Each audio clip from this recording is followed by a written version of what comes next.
For the last few weeks, I've been talking about giving, and we talked about giving to God for the first week, and then giving to the poor last week. And this week, I want to talk about setting up what I call a God's Money Fund. And this would be for the purpose of what we talked about the last 2 weeks. And then I want to talk about generosity also, which is a different category of giving. I hope to get to that yet today. So when I say a God's Money Fund, what I mean by that is a separate bank account or a separate share in your bank account or a box or an envelope or something, some place that's set aside specifically and solely for things that the Bible instructs us to give to financially. These would be three main things. That would be the ministry, church needs, and the poor. And all three of those things the Bible commands us to give to. God requires us to give to those things, and therefore those things come out of what we would consider God, what I call God's money, or your tithe, if you want to call it that. Let me just give you some verses to show you that the Bible does teach us to give to all three of these things, and that's why I conclude that this is part of your giving to the Lord.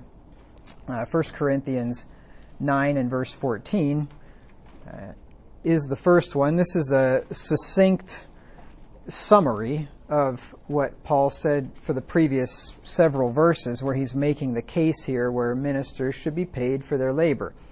And he gives the example of soldiers, of people keeping the flock, of the Levites in the Old Testament living off the things that were given to the Lord there.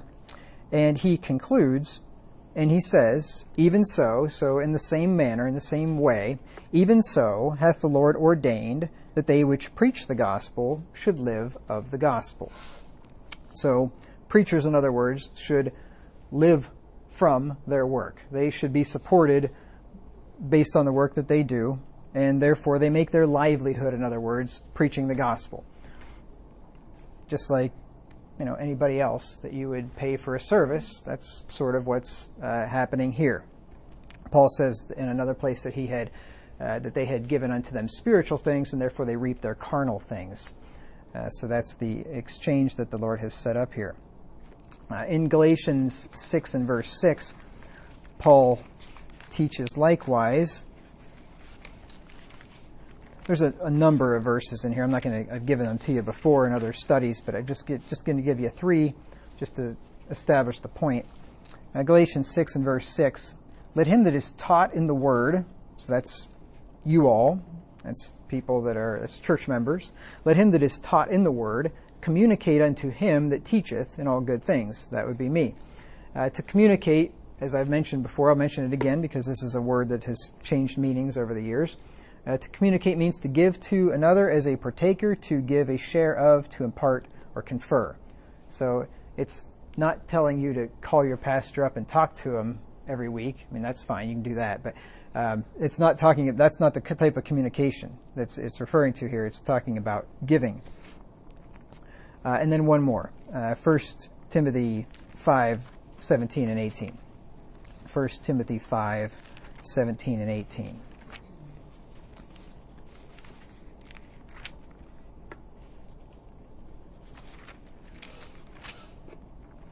It says, let the elders that rule well.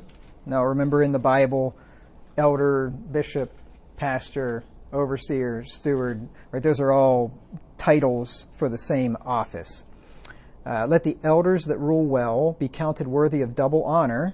And he'll explain to you what he's talking about there by double honor. Especially they who labor in the word and doctrine. So an elder that rules well, and that's the two functions of the elder, or two of the functions, is ruling and teaching. So he's laboring in word and doctrine, and he's ruling well, and those that do that well are worthy of double honor. What is he talking about? Verse 18, for the scripture saith, thou shalt not muzzle the ox that treadeth out the corn, and the laborer is worthy of his reward. So he's quoting from the Old Testament, Deuteronomy, to prove the point that ministers ought to be paid and compensated for their work. And then he quotes our Lord Jesus Christ from the New Testament when he said the laborer is worthy of his reward. He's quoting there from the book of Luke when Jesus told the disciples to go out and they were to preach, and when they found a place that was inviting for them and they would take them in and hear what they had to say, they were to stay in that place, not go from house to house. And Jesus said the laborer is worthy of his reward. So they were taken care of. They were supplied for their needs when they were out preaching the gospel. Now, the second thing that we're required to give to from our money that we set aside for the Lord is church needs. There's a principle. This is Old Testament, but this is an excellent principle in the Old Testament that shows this. 2 Kings 12, 4 through 11. As a matter of fact, this example that they set back here is, we follow this when it comes to how we collect money here in our church. 1 Kings 12, 4 through 11. This is back when the house of God, and in those days the house of God was a brick and mortar building, when the house of God needed some repairs, it needed some work done to it, and so they were instructed to start taking up a collection to have this work done, to have the breaches in the house repaired. And then they weren't doing it, so then the priest took matters into his own hands and made it happen.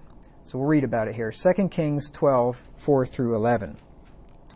And Jehoash said to the priests, Jehoash was the king, said to the priest, all the money of the dedicated things that is brought into the house of the Lord, even the money of every one that passeth the account, the money that every man is set at, and all the money that cometh into any man's heart to bring into the house of the Lord, let the priest take it to them, every man of his acquaintance, and let them repair the breaches of the house, wheresoever any breach shall be found.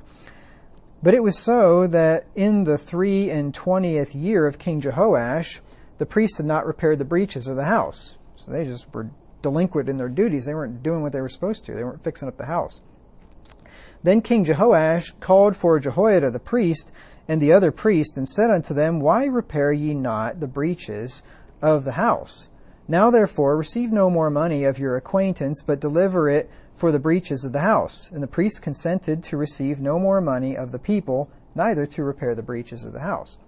But Jehoiada the priest took a chest, and bored a hole in the lid of it, and set it beside the altar, on the right side, as one cometh into the house of the Lord. And the priests that kept the door put therein all the money that was brought into the house of the Lord. This is why I say we kind of follow this pattern. He took a box, he bored a hole into it, and interestingly enough, he set it on the right side when you come into the house of the Lord. Now, I didn't do this on purpose, but that box right there sits on the right side as you come into the room, right? Just by coincidence. But anyway, they didn't pass the plate around, right? That's what most churches do. They pass the plate, and they basically guilt people into giving. And, I mean, that's what it comes down to, I think. But we don't pass the plate here. And some people I've heard, I haven't actually witnessed this, I don't know how you'd know, but I've heard, they put the little envelope there in the pews so you can put your money in there so it's more anonymous. So I've had people tell me that are the ones that count the money that they'll find envelopes that are empty because people don't want to look like cheapskates or whatever, and they're not giving, so they throw in an empty envelope so it looks like they're giving. So anyway, and then some of them make change in the offering plate if they have a little too much or something. But no, that's an old redneck joke. But anyway. So they weren't passing the plate around. They just put the box there with a hole in it, and when people gave the money, they just stuck it into the box.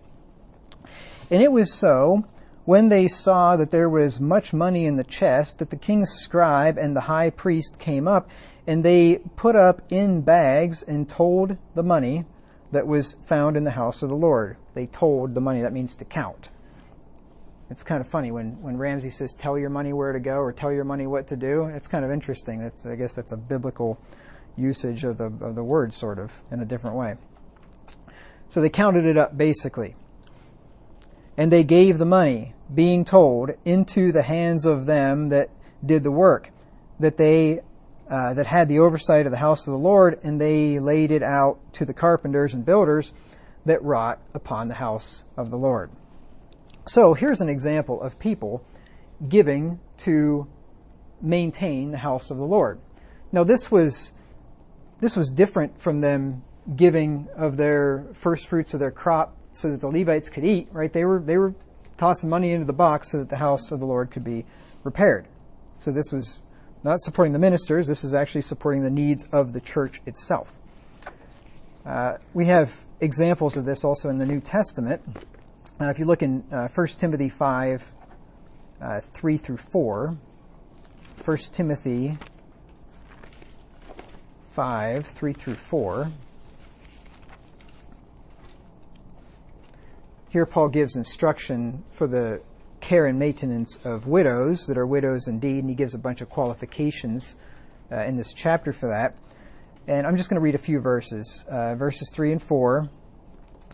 Honor widows that are widows indeed. He's writing to a preacher here who has charge over the house of God.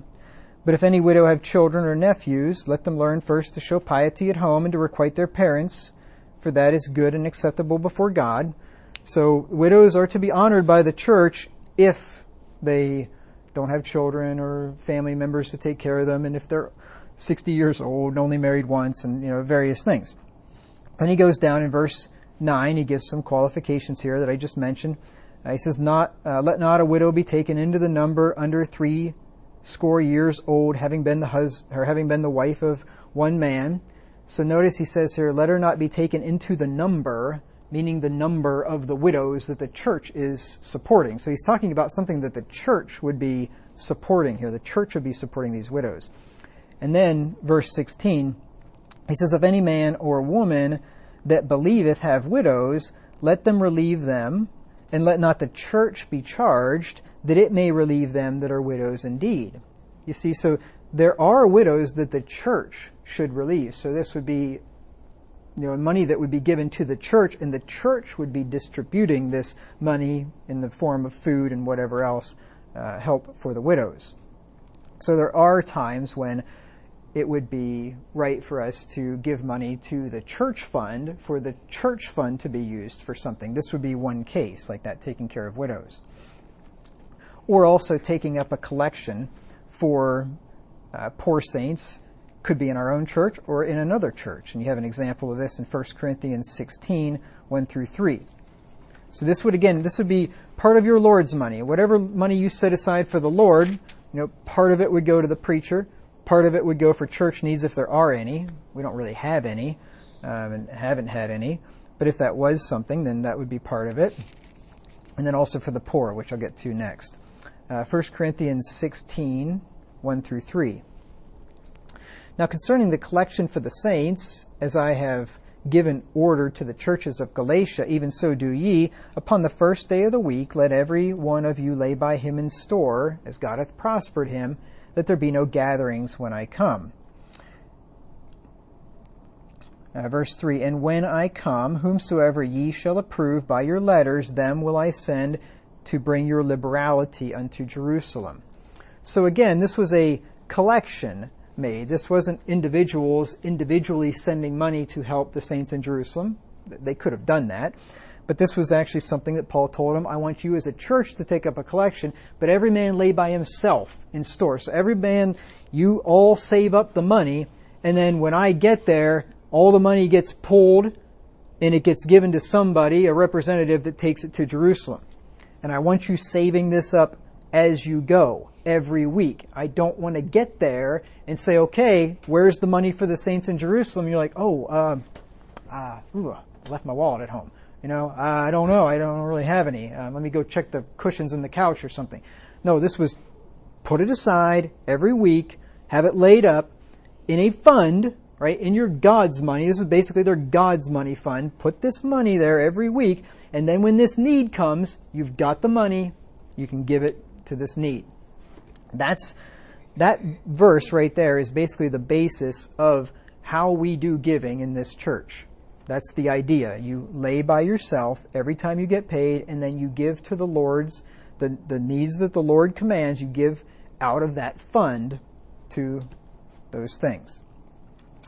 and then also the poor in Galatians 2 and verse 10. So this verse here in Corinthians, this was the church helping the poor saints in another church, but then also individually we can help the poor. We are required to, and we can use the Lord's money for this as well.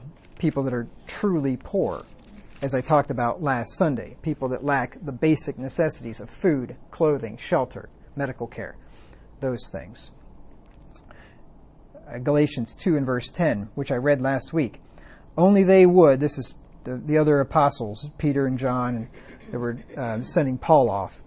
They said, only they would that we should remember the poor, the same which I also was forward to do. So Paul personally would remember the poor. So this is something that we can do personally as well as collectively. And one more in Proverbs 19:17, which I read last Sunday as well, I do believe. It says, he that hath pity upon the poor lendeth unto the Lord, and that which he hath given will he pay him again. That's why I say when you give to the poor, you're giving to the Lord. So this is part of the Lord's money that when you use to help people that are genuinely, truly poor. Now, I recommend that church members each purpose in their hearts what percentage of their income they're going to give to the Lord, 1 Corinthians 9 and verse 7, and then they lay by themselves that amount, 1 Corinthians 12, 16, 1 through 2, into a separate account or a box every time they get paid or receive money. So let's look at that 2 Corinthians 9 and verse 7. 2 Corinthians 9 and verse 7.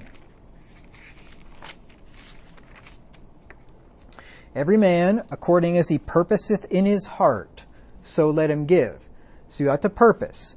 This means you think about it ahead of time, you determine what you're going to do, and the Bible teaches proportional giving, as I've already said. So you determine ahead of time what percentage of your income you're going to give, you purpose it, and then you do what you purposed. Right? This is not, giving to God is not willy-nilly. It's not whatever I happen to have with me at the time or something like that. It's something you've thought about ahead of time, you've already planned this out, and it's something that you do regularly and consistently. Every man according as he purposeth in his heart, so let him give, not grudgingly or of necessity, for God loveth a cheerful giver. And one way that you can mitigate grudgeful and necessary giving, if that's how I want to say that, one way you can stop giving grudgingly and of necessity is by purposing in your heart what you're going to give. When you've already purposed it in your heart and you shave off that amount, you put it in a separate account, and that is God's money, why would you give it grudgingly? It's not yours anymore, right? There should be no grudgingly, why would you do that? I mean, you may have a question of, is this a good use of the Lord's money? How much should I give? But grudgingly should never come into the picture. Why would you, I don't really want to give, but it's not even your money. What do you care about not giving away? I mean, it's not your money. It's easy to give away other people's money. Congress does it all the time. You think they ever are grudgingly spending your money? Of course not. They don't have a qualm in the world about spending your money because it's not theirs. And you shouldn't have a qualm in the world about spending God's money because it's not yours. You're just the steward of it.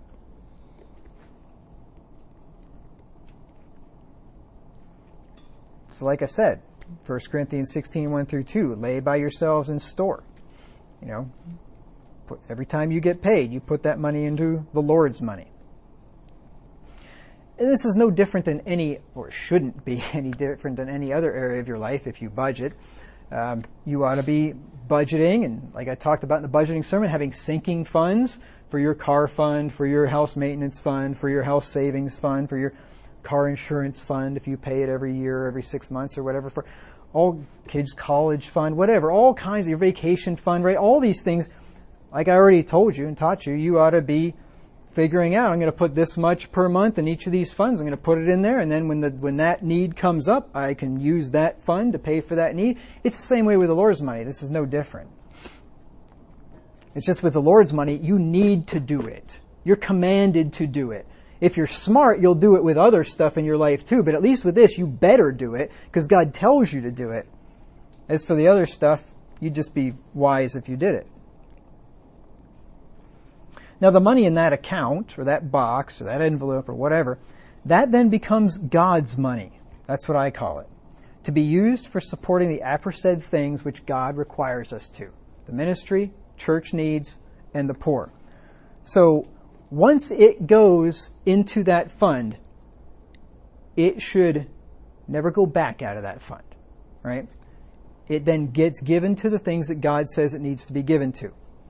For me, like I said the other day, it never, ever would get spent on anything else. God being my helper. It would never get spent on me. Because it's not mine anymore. I really consider that. That money in that fund is not mine. Any more than the money in your bank account is not mine. I would just as soon steal your checkbook, write out a check out of your checkbook for something for myself, than I would take money out of God's money fund and buy something for myself. It's the same thing. It's not my money, right? Now, that's how I look at it. You may choose to look at it differently. You may think one day, you know what? I'd like to go out to eat dinner tonight and I don't have any money. I'll just take some out of the Lord's money. You can go ahead and do that, and I will preach your funeral for you. And I'm sort of kidding, but sort of not. You know what happened to Ananias and Sapphira when they stole from God? He killed them for it. You say, well, I mean, that might not happen to me. Well, try it and find out. See what happens. I'm not going to try it. I can tell you that much. I'm not going to, but you want to try it, go ahead. And I'll be here to preach your funeral.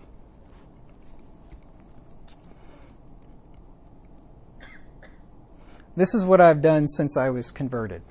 That is, setting aside money in God's money fund and then using that to do the things that God tells me to with it. Over 20 years. I've done, even before I was converted for a while. Done this for a long time. Now here's something. This is just more of a tactical thing.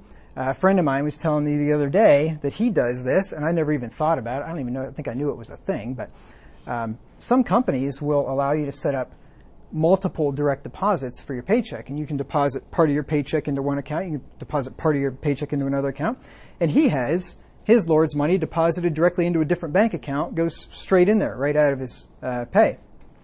I thought that was a good idea. It'll save you some time and effort, and if this would have been available to me back in the day, I probably would have done it. I did it another way, and it was all automatic anyway. I think I told you that before. If I got paid on the 15th, on the 16th, I had automatic transfers set up, and it automatically moved it into the other account. So it basically did the same thing. It didn't take me any time or effort or anything like that. But yeah, the direct deposit thing will just, make it simple for you. It just shows up in there. And I've heard people say, well, if you do it that way, then it's like you're not really making a choice to give anymore. The choice has sort of been taken away from you. But my answer to that was, you made the choice way back when. You only needed to make the choice once. I made the choice that it automatically goes here, and then in my case, I just had a check automatically cut to my pastor and mailed it off. I mean, you talk about lazy. Like, I didn't do anything. I didn't move any money anywhere. Automatic transfer happens, and then at the end of the month, a check gets cut to the pastor, automatically mailed to him. I mean, I was as lazy as it gets. And somebody said, well, I mean, are you really giving then? I'm like, well, yeah. I made the choice years ago, and the choice still stands. Like, I don't see a problem with that. I mean, so anyway. Now, how each person divides up God's money for the things listed above, that is the ministry, the church, and the poor, that's up to him. So however you decide you want to divide that up, right, that's your choice. I'm not going to tell you how to do that. What I do recommend, and I do this myself, is keeping back a little bit of money every month and letting that accumulate in your God's money account until there's sufficient amount of money there available to meet an emergency or to meet, needs that might come up within the church or in the lives of people, that we know that are in need. So, I mean, I don't, I'm not recommending you build up like tens or hundreds of thousands of dollars in this account or something like that. But, to have a decent amount of money, whatever you consider that to be, so that you have some money in there that if a need comes up, you can give to that need. And you got a little bit of extra there. So I do recommend keeping a little bit back, and just letting that build up over time in that account. Like I said, that way if a need arises, then we'll all have some money saved up in our God's money accounts to give. So then we can collectively also give. So you can give individually if you know of a need, right? You can do that yourself. Or if there is a need in the church and I bring it before the church, then we can collectively give to it, put it all together, and then give to that need. And everybody can just take it out of their own God's money, and they can give whatever they want. And then, of course, you can give to needs out of your own money, too, as well. If you don't have enough money in the Lord's money and something comes up and it's really a need and you want to give to it, you're not limited to whatever you've purposed. You can always give out of your own money. There's nothing wrong with that. It's all the Lord's anyway, as I'll mention here in a minute. Now, I think this is a much better system than giving all of one's tithe, and I'm just using that as a generic term right now. But I think it's a much better system than giving all of one's tithe to the church fund. Because this is what most churches do. Most churches teach that you give your tithe to the church every week or 2 weeks or whatever, every time the plate gets passed around. And then the church will take it and they'll put it in the church bank account, and then the church will determine what gets done with that. And that usually the church means the leadership, the board or something like that. And they decide what the pastor gets paid and what the building gets, whatever, if you have a loan on the building, which you shouldn't, or just maintenance on the building, church needs, helping out the poor in the church, whatever. That all gets decided by some group and then distributed. But I think this is a much better system than that. It's anytime that you can keep it closer to individuals, I think it's a better idea. That way you don't have a few people controlling all the money and deciding what happens to it, and I don't think that's a good idea. And furthermore, I can't find a scriptural command nor an example in the New Testament of church members giving all their tithes and offerings to the church to be distributed to the pastor, to church needs, and to the poor. I was just thinking about that, and I can't think of an example of that where that was done.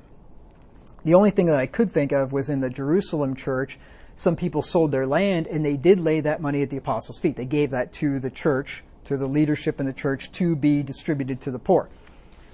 But that was not a commandment, and this was not repeated in other churches either. And as I've mentioned before, this ended up not turning out very well for them, right? They ended up being poor and having other churches helping them.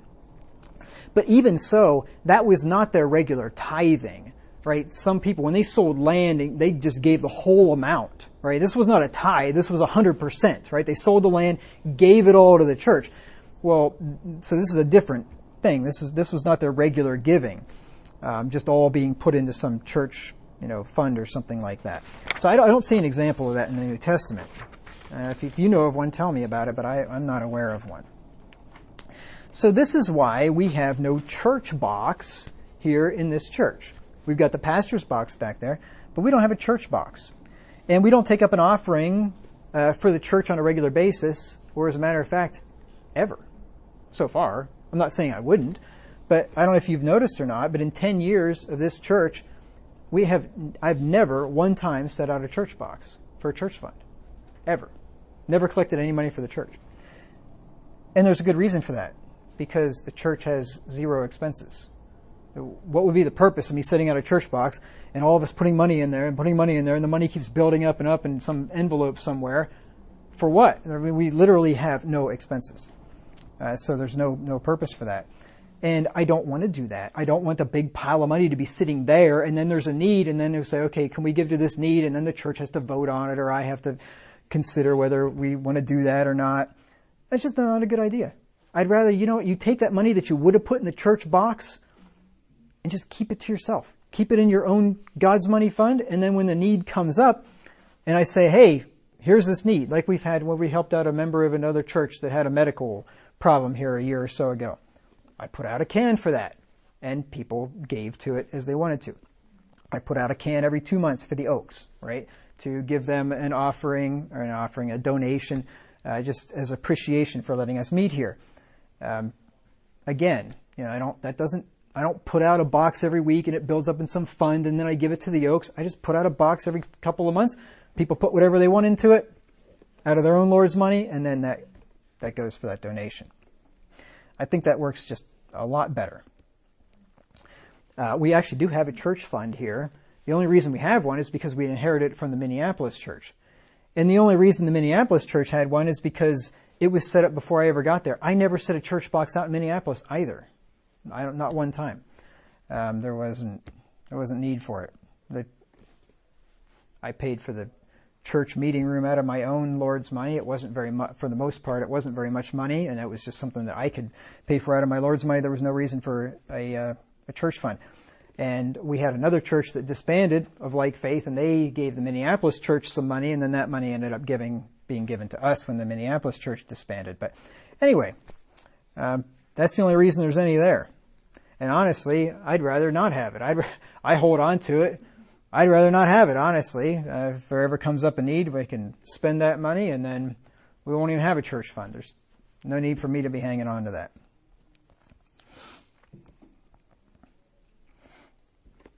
Now, it'd be different if we had a building and we had building expenses, or we had a building where we were renting or something like that. Then, I know there's other churches of like faith that do that. They've got two boxes. They've got a pastor box and a church box. And that's a good system.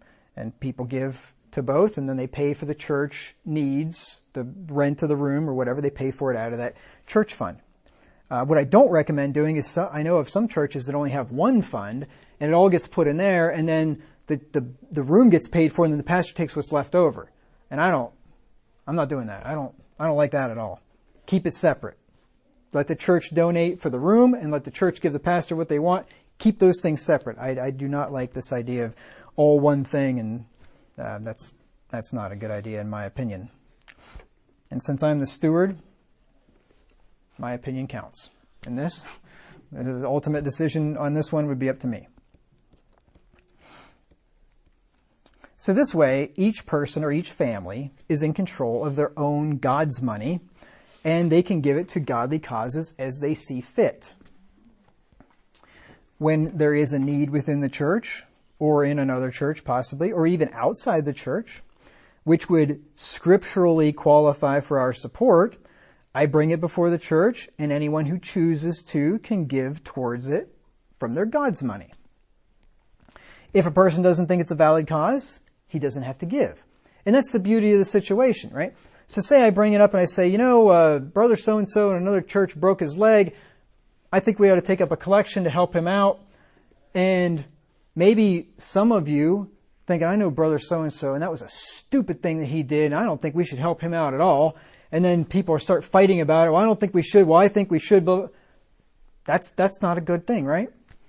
But if I just say, hey, let's take up a collection for brother so-and-so, give if you want to. If you think, that guy's an idiot, I'm not giving him anything, don't give. Nobody's going to know, right? And the rest of you can give whatever you want. And then we send it off as a church, and we're all still unified. At least it looks like we are anyway, right? It's just a lot better system. A lot better system.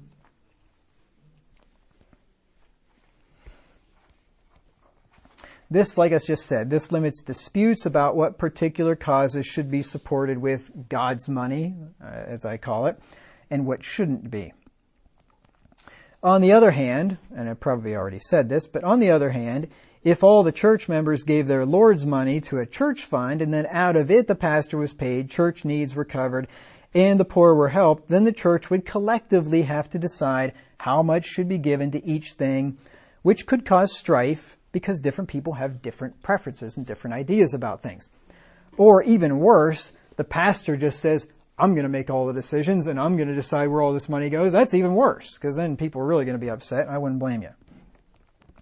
So, that's why we do what we do. Using this method, each church member, each family decides how much of and to whom their Lord's money will be given, and they are accountable only to God for their decision. And I think that's just the best system. It makes sense. That's the system that I grew up under since I was converted. It's biblical. It's just a good way of doing things. I think you all knew that, pretty sure. But I don't know that I've actually ever gone through it and really preached it in a sermon. I know this information has been made known. But anyway, I wanted to go through and give some detail about it. All right, now let's talk about generosity. So this is going to be another category of giving. This is different than the Lord's money. And I personally think the most exciting and rewarding thing about making money for a Christian should be the opportunity to give generously to the Lord and to others. As Jesus said, and Paul quoted him in Acts 20 and verse 35. Everybody probably knows this, at least this part of the verse. The last part. Paul says, I have showed you all things, how that so laboring ye ought to support the weak. See, Paul was laboring and working so that he could help other people. He wasn't just laboring and working so he could enjoy it all for himself. Let me just back up a verse. Let me back up a couple of verses. I have coveted no man's silver, or gold, or apparel. Yea, ye yourselves know that these hands have ministered unto my necessities and to them that were with me. Paul worked not only to provide for his own needs, but to help other people out as well. I have showed you all things, how that so laboring ye ought to support the weak, and to remember the words of the Lord Jesus, how he said, it is more blessed to give than to receive. So yes, I truly believe the most exciting and rewarding thing about making money for a Christian should be the opportunity to give to the Lord and to others. And if that's not your motivation, and if that doesn't turn your crank, then you ought to check your heart. You ought to see, like if you got a big fat raise and you're making really good money, more money than you ever have made, if that is exciting to you because you think, man, I have a lot of money that I can give now. I can give a lot more than I did in the past. That's the attitude to have. If you just go out there and earmark it all for all of your consumptive fun, and it's just never even a thought of, wow, I got a lot of money now that I could help other people out with, you need to check your heart, I think. It truly is more blessed to give than to receive. I think anybody that's done it has experienced that. And that's why it's important to never refuse a gift, because in so doing, you are depriving the giver, as well as yourself, of a blessing. Never refuse a gift. Some people have a problem with that. Some people have a problem receiving a gift. Some people are great givers, but they hate it when somebody gives to them. Well, you need to learn to be a giver and a receiver. Because guess what? Yes, it's more blessed to give than to receive. Maybe you like to give more than you like to receive. Afford the other guy that opportunity. Let it be a bigger blessing for him to give than to receive. There's a saying in the South I just heard recently, don't block a blessing. If somebody wants to bless you with something, if they want to give you a gift, let them do it. Even if the person's poor. Now, if the person has dementia or Alzheimer's or something like that, that's another story. Obviously, you got some old lady that's just giving away, her entire living and she's not going to be able to feed herself. Clearly, that's not what I'm talking about. But even if you have somebody that is relatively poor and they want to give you something, he or she wants to give you something, let them. Let them do it. I remember the story that Conrad told about an old lady. It wasn't to him, it was to another preacher, I think. Tried to give him a little bit of some offering. It was some small amount of money, and he refused. No, because she was poor. And she got mad, threw it down, and said, you deprive me of a blessing. So don't do that to somebody. Now here's the thing. If we view our money as all belonging to God, then this becomes easy. You have to remember, when I said God's money is His and it's not mine, I guess that's a different level where that is like literally not mine. But if you start viewing all of your income, all of everything you have as really ultimately belonging to God, if you view it that way, then giving becomes a lot more easy. Because it truly does all belong to God. Psalm 24 and verse 1. Psalm 24 and verse 1. And you better remember that. Whatever income you have, and the higher your income is, the more you ought to remember this. You remember that God gave that to you. God blessed you with that. And the moment you start thinking, getting up on your high horse, thinking, I got this income because I'm so smart, because I'm so educated, because I'm so whatever, you start thinking like that, and don't be surprised if God takes it away. You always thank God for that, and in your mind, you always tell yourself, I don't deserve any of this. This was a gift. God gave this to me. This was a blessing, and I take absolutely no credit for it, because even if I did work hard for it, guess what? God gave me the ability and the drive to work hard for it. It all is because of God, period. You need to have that attitude. Psalm 24 and verse 1. The earth is the Lord's, and the fullness thereof, the world and they that dwell therein. You see, it's all God's. He owns every bit of it. He created every bit of it. And any little piece of it that He gave to you, guess what? He still owns it. You know how it used to work in the old feudal system? You had the Lord, and that's what he was called, the Lord. And the Lord owned all the land. And then you had these, what the heck were they called? They weren't slaves. They were serfs. Thank you. You had these serfs that worked the land. And by working the land, they were entitled to 25% or something. I forget. They were entitled to something, some part of it. But the Lord got the rest. But ultimately, it was the Lord's land. It was the Lord's everything. And He just gave the serfs a little bit, just because He felt like it. That's how it works. The Lord owns everything. He owns the earth and the fullness thereof. And He's just graciously given you a little bit to enjoy. But it's all His. First Chronicles 29 and verse 11. When you start viewing it like this, it becomes a lot easier to give. 1 Chronicles 29:11. Thine, O Lord, is the greatness and the power and the glory and the victory and the majesty. For all that is in the heaven and in the earth is thine. Thine is the kingdom, O Lord, and thou art exalted as head above all. It's all God's. God owns it all. And when we give to God and to others, we're only giving back to God what He first gave to us. Let's read the next 3 verses. Both riches and honor come of Thee, and Thou reignest over all. And in Thine hand is power and might, and in Thine hand is to make great and to give strength unto all. Now therefore, O God, we thank Thee and praise Thy glorious name. But who am I, and what is my people, that we should be able to offer so willingly after this sort? For all things come of Thee, and of Thine own have we given Thee. What I was just saying for the last 5 minutes and preaching and all that, I basically just preached you that verse. That just says it. It all comes of God, and whatever we give, we're just giving back to God.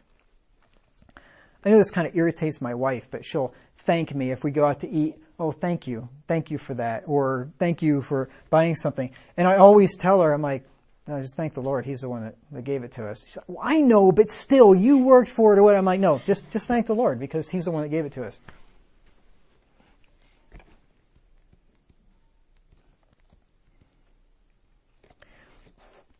Ramsey had this to say in his book, Dave Ramsey's Complete Guide to Money. I thought this was good. He made this point. It kind of got me some of the thoughts, a number of the thoughts in this series were Ramsey priming the pump and getting my mind going.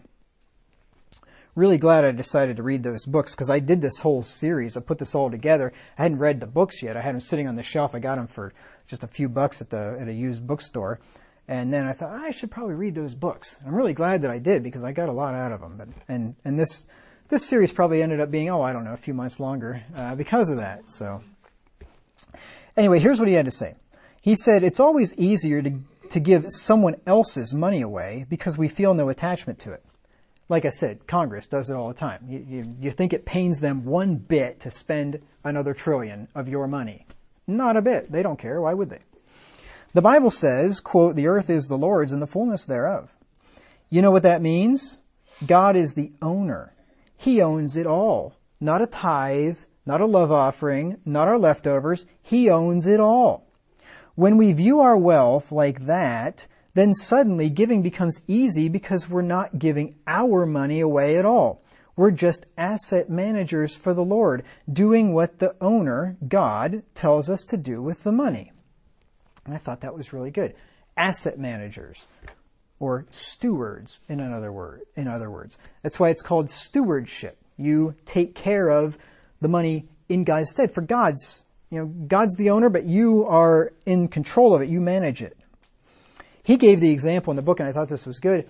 He said it was the first time he was able to write out a big check to some charitable organization. I don't know what it was. It was $100,000 or something, but it was a pretty good sized check. Might even been multiple hundreds of thousands. I don't think it was $1 million, but anyway, it was a lot of money. And he just instructed his accounts payable lady to write the check out to this organization and do it. And he's like, did that pain her one bit? And he's like, no. I mean, she's just writing out another check just like she would to, for taxes or for some new software system they were buying or whatever. She's just writing out a check. It doesn't matter who it's to or what amount it is. She's just doing her job, just doing what the master said, write out the check and mail it out. It didn't hurt her one bit to fork over $100,000 to a charitable organization. And that's the way that Ramsey explained it. That, yeah, why didn't it hurt her? Because it wasn't her money. She was just the steward. She was just the manager, right? So when you view it that way, it becomes a lot easier to give. Now, being generous towards others is putting your wealth to good use. Matthew Henry, the famous commentator, said, or wrote, "Money is like manure, good for nothing if it be not spread." Napoleon Bonaparte, the famous emperor of France, said, "Riches do not consist in the possession of treasures, but in the use made of them." I thought that was pretty good. Riches do not consist in the possession of treasures, because what good is it if you just sit there and you look at it? I mean, what good? You may as well not have it. It's just as useful to you as not having it. But the true riches consist in the use made of them. H. Jackson Brown Jr., in one of my favorite little books, Life's Little Instruction Book, he said, "Don't admire people for their wealth, but for the creative and generous ways they put it to use."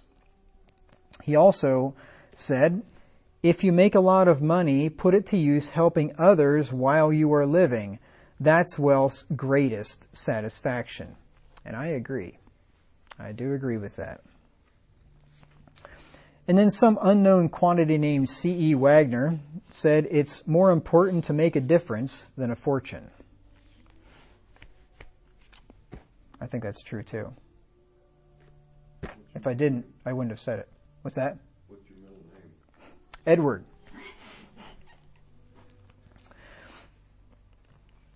Now, here's another reason to be generous, because it encourages other people to be generous.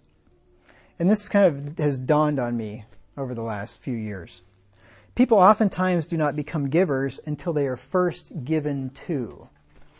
A lot of times children are not givers by nature. Some of them have that giving spirit, but a lot of children are not givers by nature. You know why? Because they've been takers their whole lives. All they've experienced their entire life is taking, and they don't even think about giving, all right? But when you become an adult and somebody gives to you when they don't have to give to you, when it's not owed to you, when, because kids, I mean, that's just, you're supposed to, right? You're supposed to give them food, clothing, shelter, right? All that stuff. I mean, that's just how it's supposed to work. But when you become an adult and nobody owes you anything and somebody gives you something out of the kindness of their heart, just because they simply wanted to, all of a sudden, I think it changes you, because you realize, like, wow, that really felt good. Like somebody thought about me enough to give to me. They thought about me when I was in a difficult situation, or they just wanted to be nice to me. You're like, wow, that really felt good. And then it makes you think, I want to do that too. Like, I want to do that to somebody else. Like, for instance, these are just some things that I thought about. Chances are, if you have not had a spouse or maybe a parent or something like that, or God forbid a child die, if you have not had that experience yet and you've never received a card with money in it that somebody sends to you to help out with the funeral expenses, chances are you may have never even crossed your mind that when somebody else's parent dies or somebody else's spouse dies, to send them a card and send the money in it to help out with funeral expenses. You may have never even thought about that until somebody did it for you. And then you realize, oh man, that was really nice of them. I really appreciate that. And I bet from that point on, every time somebody's close family member dies, that they would be on the hook for the funeral expenses anyway, like a spouse, I guarantee you after that time, you're going to send a letter, which you might not have even thought before that. You might not have even considered sending a note or a card, because some people just don't think about stuff like that. But you're going to send a card and you're going to send money in it because somebody did it for you. But if somebody wouldn't have done that for you, you probably might not have ever thought about it. That's why I say it's important to be generous to others, because it will spread like wildfire. You start being generous to others, they will want to start being generous to others. And it just makes the world a better place. Taking somebody out for dinner. If nobody ever took you out for dinner and paid for it out of the kindness of their heart, it may never cross your mind to do that for somebody else. So take somebody out for dinner and pay. It maybe would make him think, oh man, that's a nice thing to do. Or for instance, probably a lot of people, especially if you're young, you've never really had medical problems before. You may hear about other people having medical problems. Never think a thing about it. Like, oh yeah, he'll be all right, whatever. Insurance or, it's like in this country we just think medical problems and nobody even thinks about money because somebody else is paying for it, right? Nobody even considers it, right? But until all of a sudden something happens to you and you have some big medical bill that's not covered and somebody gives you money for it. You're like, man, that was nice. Wow, I'd have never even thought about that. Well, guess what's going to happen the next time you find out about somebody else that has some medical need? You might be inclined to give him or her money for that, right? So generosity spreads. It spurs other people to do that. So don't let the chain of love end with you. If somebody's been generous to you, somebody's done something nice like that for you, don't let the chain of love end with you. There's an old country song. You may have heard it. This is probably more than 20 years, probably back when I was in college, maybe even high school. I don't remember. It's been a long time ago. Don't let the chain of love end with you. I won't sing it to you because I don't want you to throw me out of here and ask me to never come back. But it's the chorus, and I think he finds somebody really broke down on the side of the road, helps him out or something, and then I forget what the circumstances were. But the chorus goes, you don't owe me a thing, I've been there too, someone once helped me out, just the way I'm helping you. You don't owe me, someone just helped me out the way I'm helping you. If you really want to pay me back, here's what to do, don't let the chain of love end with you. I thought that was pretty good. I like that song. Haven't heard it forever, but it just came into my mind as I was putting this outline together. Now, being generous not only gives one a feeling of gratification and satisfaction, but it also will increase one's wealth through the blessing of God. Now, again, this is not the reason to be generous. This is simply a fringe benefit of it, okay? You don't think, you know what? Pastor told me to be generous. I'm going to start taking people out to eat. I'm going to start giving gifts. I'm going to start doing this because then my income's going to double. That is not the way you go about it. You just think, you know what? I just want to be generous just sheerly because I want to do something nice and kind for somebody else. And then just sit back and, don't be surprised if God somehow brings it back to you in spades. Let me give you some verses here. Proverbs 11 and verse 25. Proverbs 11 and verse 25.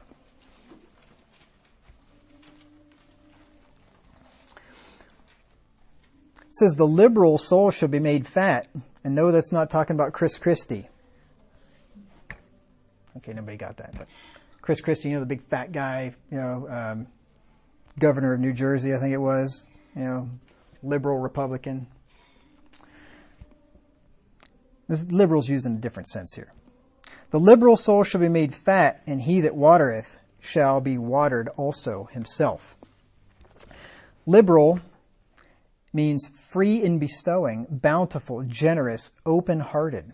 And fat, as it's used here, this is the third primary definition, with reference to the amount or produce or supply. It means yielding or capable of yielding excellent and abundant returns, well supplied with what is needful or desirable of a person, as it is speaking of here, affluent, wealthy. So it's not talking about becoming obese, it's talking about becoming wealthy, becoming affluent.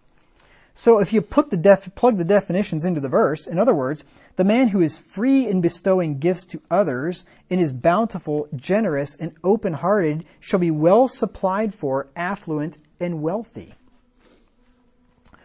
of course, human nature teaches us otherwise. If I'm generous to others and if I am giving, I'm going to have less. I'm not going to have more. But God says you're going to have more. You're just going to have to determine if you actually believe what he said or not. Now, you might look at some people and think that, maybe you just look at a generous person and you say, well, that guy is generous because he's wealthy. He can afford to be generous because he's wealthy. But flip it around. Think about it the other way around. Maybe the guy is wealthy because he's generous. Maybe that's why he's wealthy. Maybe he didn't start becoming generous after he became wealthy. Maybe he got wealthy after he started becoming generous. Just maybe. Those who scatter their wealth to others will increase. Let's look at the previous verse. Proverbs 11:24. There is that scattereth and yet increaseth, and there is that withholdeth more than is meet, but it tendeth to poverty. We'll get to that second part here later. There is that scattereth and yet increaseth. It's just like sowing the seed, right? You scatter that seed and guess what? It grows more. You increase. He that gives to the poor will not lack, the Bible tells us. Proverbs 28 and verse 27. Proverbs 28:27. He that giveth unto the poor shall not lack, but he that hideth his eyes shall have many a curse. And he that sows bountifully shall reap bountifully. Remember 2 Corinthians 9, 6 through 11? I'm just giving you the principle here, that those who give, it'll be given back to them. And this includes not only the Lord's money, but just being generous in general to people in things that would be outside of the scope of the Lord's money. 2 Corinthians 9, 6 through 11. But this I say, he which soweth sparingly shall reap also sparingly, and he which soweth bountifully shall reap also bountifully. Every man according as he purposeth in his heart, so let him give, not grudgingly or of necessity, for God loveth a cheerful giver. And God is able to make all grace abound toward you, that ye always, having all sufficiency in all things, may abound to every good work. See, God says, you know what? You're generous. You give bountifully and not sparingly, and God will make it all abound to you. As it is written, he hath dispersed abroad, he hath given to the poor, his righteousness remaineth forever. Now he that ministereth seed to the sower, both minister bread for your food, and multiply your seed sown, and increase the fruits of your righteousness. See, God's the one that ministers the seed to the sower. You're the sower. God ministers the seed to it, and Paul says, he's going to multiply your seed sown. He's going to minister bread for your food. He's going to increase the fruits of your righteousness. You take the seed that he's given you and you sow it and you give generously, and guess what? He's going to provide more. Being enriched in everything to all bountifulness, which causeth through us thanksgiving to God. For the administration of this service not only supplieth the want of the saints, but is abundant also by many thanksgivings unto God. So not only does it supply for the want of the saints, but it also causes people to give thanks to God. Whiles by the experiment of this ministration they glorify God for your professed subjection unto the gospel of Christ, and for your liberal distribution unto them and to all men. And unto all men. So, again, the context is given to the poor saints here, but your liberal distribution unto them, unto these poor saints in Jerusalem, and unto all men. See, this was a very giving people. And by their prayer for you, which long after you in for the exceeding grace of God in you, thanks be unto God for his unspeakable gift. Now let's go back to Proverbs 11 again. There's a number of verses here that teach this principle. Proverbs 11:25. Proverbs 11:25. The liberal soul shall be made fat, and he that watereth shall be watered also himself. He that watereth shall be watered also himself. You water, you get water. You give to people, guess what? It gets given back to you. The man that furnishes others with needful things, when they need them, will be treated the same way when he needs something. That's how it works. Remember Luke 6 and verse 38? You give to others in their time of need, and guess what? Others are going to give to you in your time of need. Luke 6:38. Love this verse. I've quoted at it several times in the last couple of weeks, but I'm going to actually read it this time. Luke 6:38. Jesus said, "Give, and it shall be given unto you, good measure, pressed down and shaken together and running over, shall men give into your bosom. For with what measure ye meet withal, it shall be measured to you again." It's going to be measured the same measure that you meet. You give generously, people give generously to you. As a matter of fact, it sounds to me like it's going to come back even better than that, because he said it's going to be given to you good measure, pressed down, shaken together. Think about it like if you got a cup of flour or something, you want to get the whole cup, you shake it there, right? And you get all the air bubbles out, and maybe you press it down or whatever. Pressed down, shaken together, running over, shall men give into your bosom. It's true. I've experienced it many times. We've already seen Proverbs 19:17, that he that gives unto the poor lends unto the Lord, and that which he hath given will he pay him again. And even if you don't get paid back in this life, which you will, but just for some strange reason you don't, God will guarantee you that you're going to get paid back in the next life. Let's look at Luke 14 and verse 14. So if somehow you managed to be very generous and it never came back to you at all, well, you've got some treasure waiting for you in heaven. I can tell you that much. Luke 14:14. Jesus is talking about here when you make a dinner, you bid friends to the feast. He said, don't invite your friends, your kinsmen, your rich neighbors, because they can all invite you back. And so you basically invite them. You're going to get invited back. So it's basically you're just going to get back what you gave out.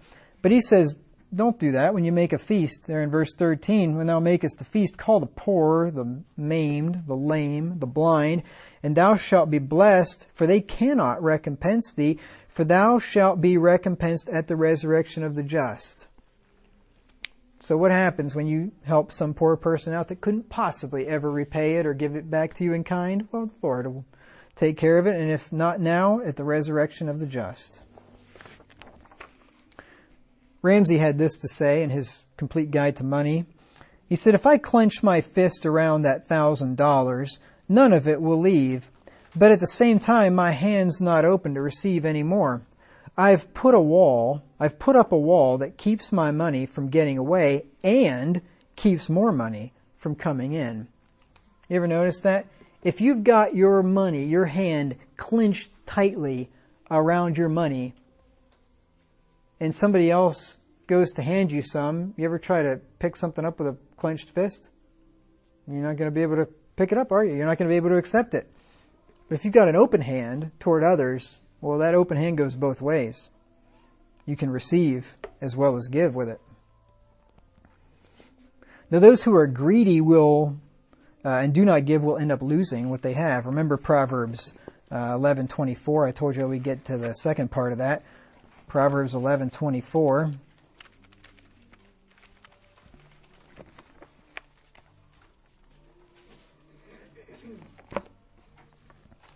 Second part.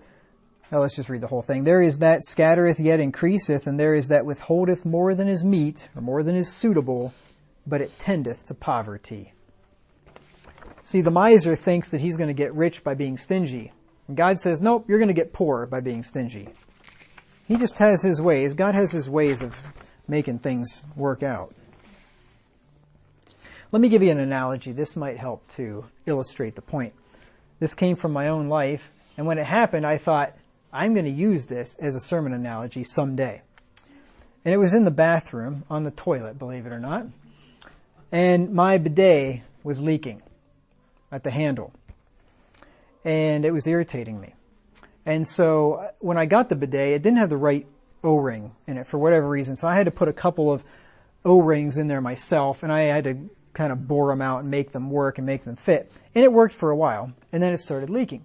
So I got out the wrench and I tightened it up a little bit, and it didn't stop leaking. So I tightened it up a little more, and it started leaking worse. And I tightened it up more, and it leaked worse. And the more I tightened it, the worse and worse it leaked. Because what it was basically doing was smashing those rubber washers in there and deforming them all, right?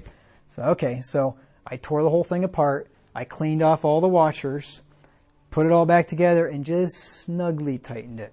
And it didn't leak. And I looked upon it and received instruction.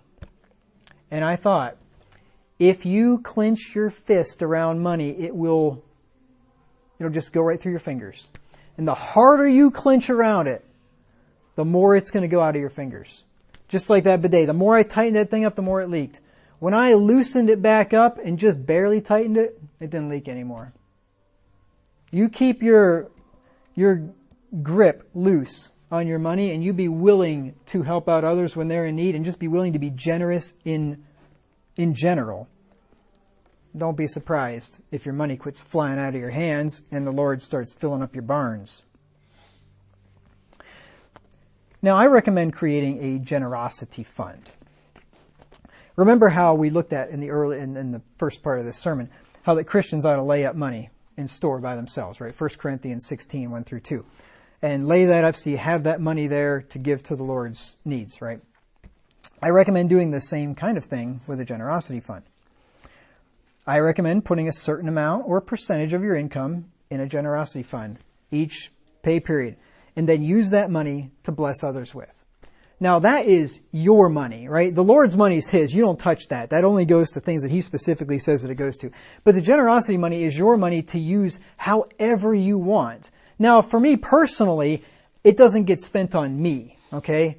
Now, it's not like I'm going to be struck dead if I spend it on me. It is my money. I could go off and spend it on myself if I wanted to. But that money is to be used for other people, okay? Now, maybe if you could end up being a benefit maybe of your generosity fund, maybe you want to take somebody out to eat and you just pay for the whole bill with your generosity fund. So yeah, you were there. You got a meal out of it too. But, you're blessing the people by taking them out to eat and by spending time together, right?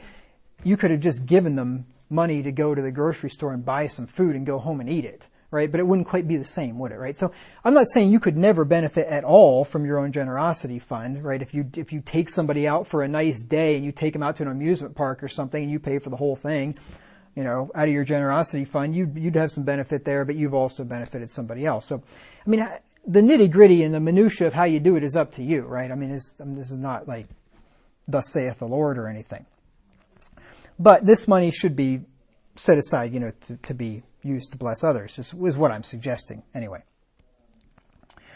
I know a Christian man, that when he started a business, he told himself, he purposed in his heart, that he was going to give 5% of his gross profit into a generosity, to be generous toward others. And he's already doing the 10% to the Lord and all that. That was a given. But he just decided, you know what? I want to be generous. If the Lord blesses this, I'm going to give 5% into this generosity fund to bless others with. And he didn't know what was going to happen, right? And then as the business started to grow, he's like, oh, this is cool, Well, then as the business prospered and did well, then he realized 5% is actually a lot of money. If you just take your paycheck someday and look at your W-2 and multiply it by 0.05, and you're like, oh, that's quite a bit of money, right? But he purposed in his heart to do this, and he's going to stick with it, and it turned out to be a huge blessing. It's like, man, now I've got some money there every month in this account, and I've got to do something with it. And now I go out looking. This guy goes out and looks for people to bless, things to do, nice things to do for people, because it's there. It's set aside for that purpose. And it ended up being a huge blessing to him, and he had no idea what it was going to turn into in the long run. So I think it's a great idea. Like I said, the generosity fund is not for things you would use God's money for, like supporting the minister or the church or helping out the poor that are in genuine need. You could use it for that if you wanted to, I guess, in addition to your Lord's money, but that's not the purpose for it, right? It's for other things.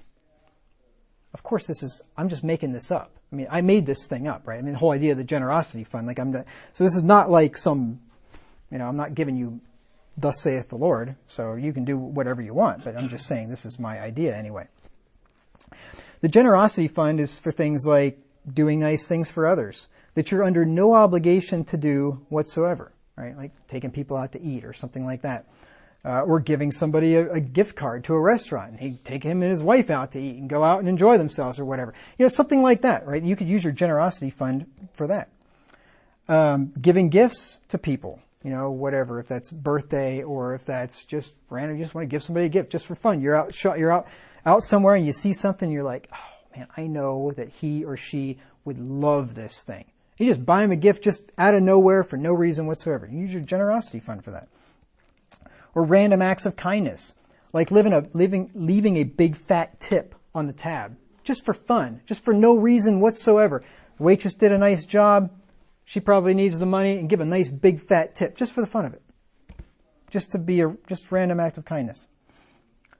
Or this one, I think this is a good idea. I still want to do it, I just have never done it.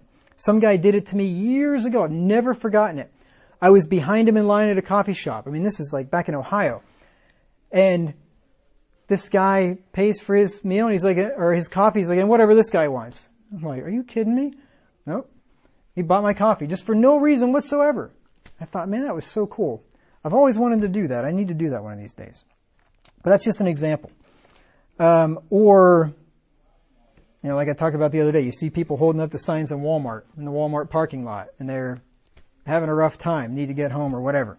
Use your generosity fund for that. Or donating to GoFundMe campaigns. You hear about something happened to somebody and some calamity, and you can donate, especially if it's local. It's always nice to do it local. But, even if you hear about it, you're reading a news story somewhere, and you hear about some guy that has some problem or whatever, you can donate to a GoFundMe. You can use your generosity fund to do that. Or supporting organizations that you believe in. And now I'm not talking about giving to a church. I'm not talking about even Christian organizations. Like, for instance, maybe you love what the Babylon Bee does. I don't know if you know what the Babylon Bee is. Maybe you love what the Babylon Bee does. They are, in a comical, humorous, satirical way, are fighting against the deep state. And they're doing a great job, and it's great. If there's one thing that people like that hate, it's to be made fun of and shown how stupid they are, and the Babylon Bee does a great job of that. So maybe you're just like, you know what? I just love what the Babylon Bee is doing. Use your generosity fund. Donate to the Babylon Bee, just as an example. Or Make Americans Free Again, or whatever, any organization, whatever organization you like. Maybe you want to donate to the local pound. What do they call it? Whatever, it's where they give the... I can't remember. Humane Society. There you go. Couldn't think of it. Whatever you want to do. You don't use the Lord's money. I mean, goodness sakes. You don't donate to the Humane Society with the Lord's money. I mean, that's a good way to get killed, I think. But you can donate with your generosity fund if that's your thing or whatever. So having it, now here's the final point. Having a generosity fund will help people who are not naturally generous to be generous. And it will help those who are too generous from being irresponsible with their money. So there are some people out there that are just not naturally generous. It never crosses their mind. And if it does cross their mind, they think, nope, I got to save. I need to prepare for my future. No, I can't do that.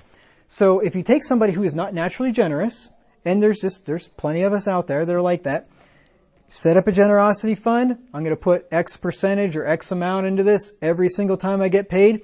And guess what? It will force you to be generous because you're going to see that account building up. You're like, okay, I got to do something with it. And then you start thinking, oh, you know what? I could do this for that person. I could do this. I could donate to this or donate to that or whatever. So it will make people that are not naturally generous to be generous. And then if you are a generous person, which some people are very generous, some people are even too generous to a fault, it will limit your spending. It'll make you to not be irresponsible with money. So you've got a certain amount in there, and you've given it all away, and there's nothing in the generosity fund. Stop giving, right? Stop giving. You've done enough. At this point, you probably ought to be putting money in your 401k. You probably ought to be doing something else, even though you're just itching to give to other people. And that's a wonderful spirit to have, but it'll put the kibosh on it so that you make sure you're being responsible with other things. And of course, it's up to you to determine how much is in your generosity fund. I mean, if you're a really generous person, you just love giving to other people, put 20% of your income in your generosity fund. I mean, if that's what you want to do and that makes you happy, go ahead. There's nothing wrong with that. You can put whatever you want into it. And I would say, like, literally anybody can do this. I don't care how poor you are. You could put $5 a month in your generosity fund and go out there and just buy somebody a candy bar and hand it to them. And that'll make their day. I mean, you literally spent like $1.50 and made someone's day. So this doesn't have to be a huge amount of money. But I'd say, you know what, if the Lord's blessed you with a lot, freely you've received, freely give. I think that's the way to do it. But anybody, like I said, anybody can do it to one extent or the other. So that's all that I have to say about giving. And next time we're going to look at spending, and I'm going to talk about the good part of spending and the bad part of spending. And we're going to be on that for a little while. So I thank you for your kind and patient attention this morning.